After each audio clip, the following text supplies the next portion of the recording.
Il y a presque 11 ans, mon ancienne épouse m'a abandonné, ainsi que nos 3 enfants, pour aller avec son amant et aider à élever ses propres enfants. Nous l'avons exclue de nos vies, et à présent, elle est revenue, repentante. Si nous étions encore ensemble, aujourd'hui marquerait notre 23e anniversaire de mariage. Pour apporter du contexte à cette histoire, laissez-moi vous ramener au jour fatidique. Il y a 11 ans, à une époque où nos enfants étaient encore jeunes, un garçon de 8 ans, une fille de 6 ans et un autre garçon de 4 ans. Mon mariage avec mon ancienne épouse n'a pas toujours été facile. C'était comme un tour en montagne russe, et bien sûr, j'y pense de temps en temps, surtout des jours comme aujourd'hui. Mais c'est surtout pour réfléchir à ce qui aurait pu être et à ce qu'elle a gâché. Mon ex-épouse était le genre de personne qui avait besoin d'attention et qui nécessitait constamment de l'interaction. Si elle m'envoyait un message et que je ne lui répondais pas dans l'heure, elle se fâchait. Cette situation datait de l'époque où nous fréquentions. Je suis tout à fait l'opposé. Alors que cela peut être agréable d'avoir quelqu'un autour de soi tout le temps, je n'en ai pas forcément besoin et je peux passer des jours sans parler ou voir personne. La plupart de nos disputes tournaient autour de mon manque de compliments ou d'attention envers elle. J'avais un emploi du temps chargé à cause de mon travail et j'étais le principal soutien financier. Elle ne gagnait pas grand-chose avec son travail et on n'attendait pas grand-chose d'elle. Quand je rentrais à la maison, je faisais encore la majorité des tâches ménagères, mais elle voulait que je rentre et que je trouve encore du temps pour elle. Malgré tout, je continuais à faire des efforts pour lui acheter des fleurs et du chocolat. Je lui disais toujours que je l'aimais, même quand je ne le ressentais pas. Elle trouvait toujours un moyen de critiquer ce que je ne faisais pas bien. Il semblait que je ne pouvais rien faire correctement. Tout ce qu'elle pouvait trouver à critiquer ou pour me faire passer pour un mauvais mari, elle me le reprochait. Si vous m'aviez demandé avant cette période difficile, je vous aurais dit que nous étions très heureux en mariage. Nous nous entendions bien, nous travaillions ensemble à travers toutes les épreuves. Nous élevions bien nos enfants, etc. Mais dernièrement, elle était très mécontente et se défoulait sur moi comme si j'étais la pire personne au monde. J'ai commencé à soupçonner qu'elle avait une liaison. Un jour, alors que j'étais au téléphone avec un client à la maison et que je cherchais une feuille de papier sur laquelle écrire rapidement. Lorsque j'ai remarqué qu'elle avait laissé son sac à main sur la table du salon, j'ai décidé de ne pas aller dans mon bureau. J'ai donc fouillé son sac dans l'intention de trouver un stylo et du papier. J'ai trouvé son carnet et un stylo et j'ai écrit dessus. Une fois ma conversation téléphonique terminée, j'ai observé le papier et j'ai aperçu une comparaison entre lui et moi. Naturellement, il avait plus de qualité que moi. Elle avait dressé une liste d'environ 12 points en sa faveur, contre seulement 6 pour moi. Au moins, je suis plus beau, en plaisantant. Je cuisine, je fais le ménage, j'accomplis tout ce qu'elle me demande et je suis un bon père. Concernant lui, il a un métier masculin avec un salaire convenable, un beau véhicule, une personnalité impressionnante, de la passion, de l'intensité et ainsi de suite. Ça semble génial, n'est-ce pas? Peut-être que j'incarnais également toutes ces qualités autrefois. Après 12 ans de mariage et 12 heures de travail par jour, rentrer chez moi pour faire encore la vaisselle et m'occuper de nos enfants devient un fardeau. On finit par se laisser aller. C'est presque comme la phase de lune de miel d'une nouvelle relation. Je suis un vétéran avec un travail de bureau stressant parce que je dois parler à des clients toute la journée. À côté de cela, j'ai découvert une poésie sentimentale d'amour adolescente qu'elle avait écrite à propos de lui. Elle le décrivait comme quelqu'un qu'il aime de manière si profonde qu'elle en est indéniable. Elle n'a pas besoin de validation pour cela car il le montre par ses mots et par ses actions, tout le temps, tous les jours. Elle a écrit qu'il était prévenant et attentif, écoutant tout ce qu'elle disait, ce qu'elle voulait vraiment dire et ce que cela impliquait. Il l'a aidé à prendre conscience de sa valeur de différentes manières, y compris en ce qui concerne ses compétences, ses ambitions, sa personnalité et son apparence. Pour la première fois, elle a l'impression que quelqu'un la trouve vraiment belle. Il travaille avec elle pour construire une relation solide fondée sur une communication saine afin d'éviter tout problème, actuel ou futur. Il lui parle de questions sérieuses concernant leurs relations futures. Il comprend ce qu'elle ressent et utilise ces mots de façon spécifique, qu'il sait être la façon la plus efficace de répondre aux échos de ses besoins. Il a besoin d'une mère formidable pour ses enfants parce que son ancienne partenaire ne le méritait pas. Je pourrais continuer ainsi à parler de ce qu'elle a écrit, encore et encore. J'étais dévasté. Alors, que suis-je? Officiellement le second choix. Le plan de secours. L'homme de substitution. C'était comme un coup de poignard dans le cœur. J'avais le sentiment que, lorsqu'il exprimerait de l'intérêt pour la relation, elle partirait aussitôt. Je craignais que si je la confrontais avec les écrits que j'avais trouvés, et ses mots d'amour, qu'elle nierait tout. Je voulais trouver plus de preuves d'une liaison avant de la confronter. J'ai pris des photos de ce qu'elle avait écrit dans son cahier et je les ai gardées pendant quelques jours. Puis, lors d'une dispute, j'ai perdu mon calme et j'ai laissé mes émotions prendre le dessus. J'ai aussi mentionné que je ne serais pas son plan de secours. Elle a nié, j'ai simplement pointé du doigt son cahier et sa poésie, ses comparaisons côte à côte. Une fois de plus, les dénégations sont arrivées rapidement et violemment. Elle prétendait que cela ne signifiait rien et que c'était juste un moyen d'extérioriser et que cela ne représentait rien. Juste de la création littéraire? En effet. Elle a aussi de la poésie sur moi dans son cahier, qu'elle a mise en évidence comme preuve de ses sentiments pour moi. Mais si un ensemble de poèmes à propos de moi doit être pris au sérieux, pourquoi un autre à propos de l'amant ne le devrait-il pas?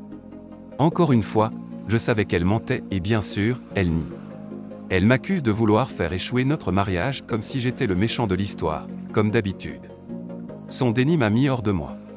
J'ai essayé de m'éloigner. Elle m'a attrapé et ne voulait pas me laisser partir, bloquant ma sortie. J'ai hurlé pour qu'elle me laisse partir. Je n'ai jamais crié ainsi sur personne dans ma vie. Cela l'a effrayée. J'ai réussi à me défaire de son emprise et je me suis enfermé dans la chambre. Elle a dit qu'elle allait voir sa famille, mais qui sait, peut-être allait-elle voir son amant. En outre, elle conduisait à me remettre en question dans mon interaction avec mes enfants. Elle était jalouse d'eux et de l'attention qu'ils recevaient de ma part, en particulier ma fille. Cependant, ils sont encore jeunes. Ce n'est pas comme si je les comblais continuellement d'attention. Ils prennent l'attention qu'ils souhaitent. Ils la demandent. Ce sont des enfants. Plus tard dans la soirée, elle est revenue et m'a dit qu'elle souhaitait travailler sur notre relation. Mais ses dénis et ses mensonges incessants me repoussaient encore plus. Elle prétendait tenter de sauver notre couple. Mais comment peut-on sauver quelque chose basé sur un tissu de mensonges? J'ai eu l'impression de faiblir en discutant avec elle de ses écrits dans son journal, et elle a promis de dissimuler cette relation. J'étais épuisé et je suis allé me coucher tard. Quelques semaines plus tard, un samedi, j'ai pris du temps avec elle et mes enfants pour prendre le petit déjeuner tous ensemble. Lorsqu'elle a fini de déjeuner et qu'elle est partie se doucher, j'ai commencé à débarrasser et j'ai ramassé des objets sur la table lorsque son téléphone a émis un bruit. Je n'ai jamais eu de raison de fouiner. Cependant, parce qu'il a fait du bruit, j'ai regardé et j'ai vu un texto d'un homme disant « C'est ce que tu me fais chaque matin ». C'est à ce moment-là que j'ai compris ce que signifiait l'expression « avoir le cœur au bord des larmes ». J'ai pris son téléphone et je lui ai demandé de m'expliquer le message. Elle a évidemment fait l'idiote, alors je lui ai demandé de déverrouiller le téléphone et de me le montrer. Elle a maladroitement tenté de déverrouiller son téléphone et l'a rapidement éteint. Mais j'avais vu suffisamment. C'était une photo d'un sexe masculin et il y avait des messages qui étaient postés au-dessus d'elle dans notre salle de bain. À ce stade, elle savait qu'elle avait été prise la main dans le sac. Elle a admis avoir une liaison de 7 mois avec un homme qu'elle avait rencontré dans un bar alors qu'elle sortait avec des amis. C'était le même amant dont elle avait parlé dans son journal. Elle a tenté de me faire porter toute la responsabilité en disant que c'était de ma faute, que je ne lui accordais pas suffisamment d'attention. Je lui ai répliqué que si cet homme était si incroyable, pourquoi ne déménageait-elle pas simplement pour vivre avec lui? Nous nous sommes violemment disputés et elle est partie furieuse. Le lendemain était l'anniversaire de notre plus jeune fils et je me souviens encore de lui demandant pourquoi sa mère n'était pas présente pour son anniversaire. Je n'ai pas enjolivé la réalité. Je lui ai dit que sa mère était avec son petit ami et que je ne serais pas celui qui mentirait à ses enfants. Je ne savais pas comment je pourrais prétendre être heureux pour notre fils, sans parler d'affronter nos amis et notre famille. J'ai dû affronter la situation malgré le fait que mon cœur avait été déchiré, piétiné, craché dessus, brûlé et plus encore. Après cela, elle n'est pas revenue avant 2 jours.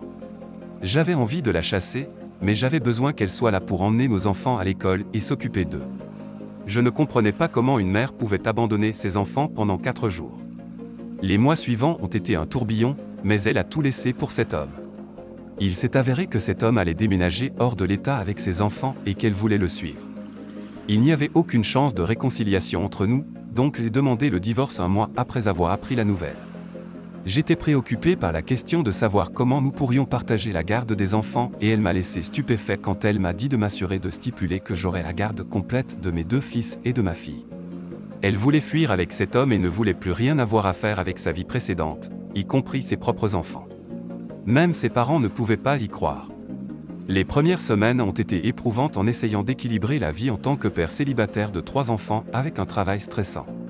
J'ai réussi à m'en sortir grâce à l'aide de ma famille et de nourrices. Pour aggraver les choses, son amant avait la garde partagée de ses enfants, aussi elle a suivi son amant avec ses enfants et abandonné les siens. Les nuits étaient difficiles car je devais partager un lit avec mes 2 plus jeunes parce qu'ils le prenaient plus mal que mon aîné. 2 mois après son départ, elle n'a pas décroché le téléphone pour appeler ses propres enfants ou prendre de leurs nouvelles. J'ai toujours eu l'impression qu'elle ressentait un ressentiment envers nos enfants parce qu'ils semblaient m'aimer plus qu'elle. Sachant à quel point elle aime être au centre de l'attention, il se peut qu'elle nous en ait voulu pour cela.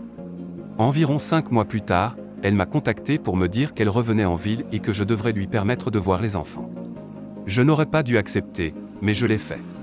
Je l'ai fait parce que je voulais voir un sourire sur le visage de mes enfants. Je pensais que voir leur mère les rendrait heureux. Je ne sais pas ce qui m'a pris. Nous avions prévu de nous retrouver dans notre restaurant préféré quand nous étions encore une famille. Mes enfants avaient hâte toute la semaine de voir leur mère. Notre rendez-vous était programmé pour un samedi. J'ai habillé les enfants et les ai préparés pour partir. Chacun d'entre eux avait des cadeaux à la main pour leur maman. Des dessins à lui offrir. Des présents qui ont demandé du temps à réaliser. Nous étions sur le point de monter dans la voiture quand j'ai reçu un appel de sa part me signalant qu'elle annulait. J'étais abasourdi. Ce fut l'un des pires jours de ma vie. J'étais dans l'incapacité d'annoncer à mes enfants que leur mère, qu'ils attendaient avec impatience de voir depuis une semaine, ne venait plus. Elle n'avait même pas fourni une raison valable pour ne plus vouloir les voir. À partir de ce jour-là, elle n'existait plus pour moi. Je me suis promis de ne plus jamais décevoir mes enfants de cette manière, étant donné que je ne supportais pas de les revoir aussi déçus. Je leur ai alors révélé la vérité sur leur mère très tôt et ils lui en ont voulu. Nous avons tourné à page. J'ai réussi à instaurer une routine avec mes enfants, et je me suis habitué à être un père seul. En grandissant, ils ont oublié que leur mère avait existé. Ils ont compris qu'elle les avait abandonnés et ils l'ont aussi exclue de leur vie.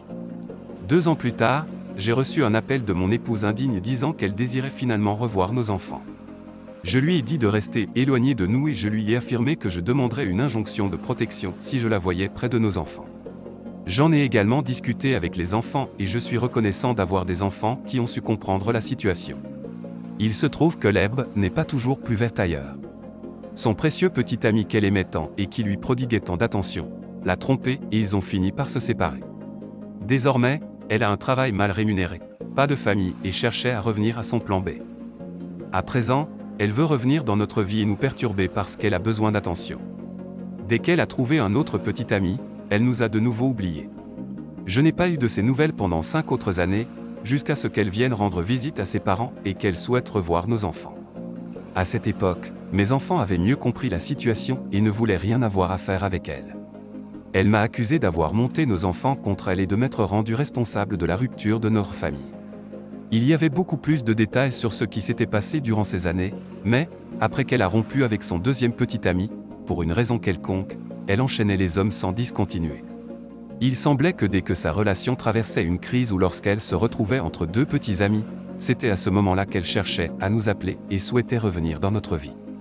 J'ai fait mon possible pour protéger mes enfants d'elle. En grandissant, je leur expliquais la vérité à son sujet, y compris les preuves conservées dans le carnet et les messages échangés avec son petit ami sur son téléphone.